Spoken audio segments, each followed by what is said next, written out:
So guys, for the first method, you want to right click on your desktop and then click on view. Make sure that you have auto arrange icons unticked and make sure that you have align icons to grid ticked, like how it was on my screen. If that's still not working, then just play around with these options and see if that works.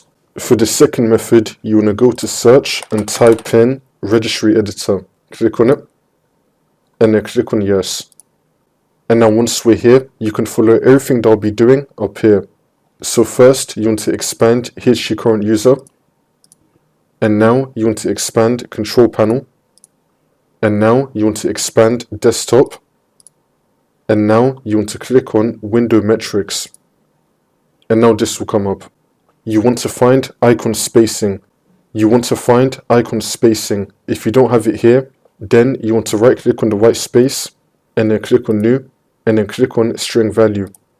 You want to call this icon spacing. Spell it the same way how I did with the same capitals and lowercase and then click on enter.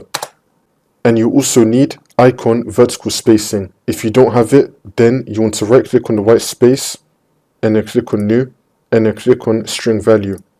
You want to call this icon vertical spacing.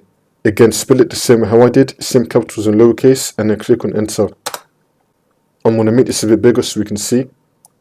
You want to repeat what I'm going to show you right now for both of them. So for the first one, icon spacing, double click on it.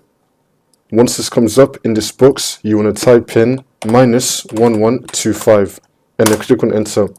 Same for the icon vertical spacing, double click on it. And now in this box, again, -1125 and then click on enter. They should both be -1125. You can now go to your desktop and then hopefully this will fix your problem. If not, then just do a restart of your computer. Come back into Windows and then hopefully this will work for you.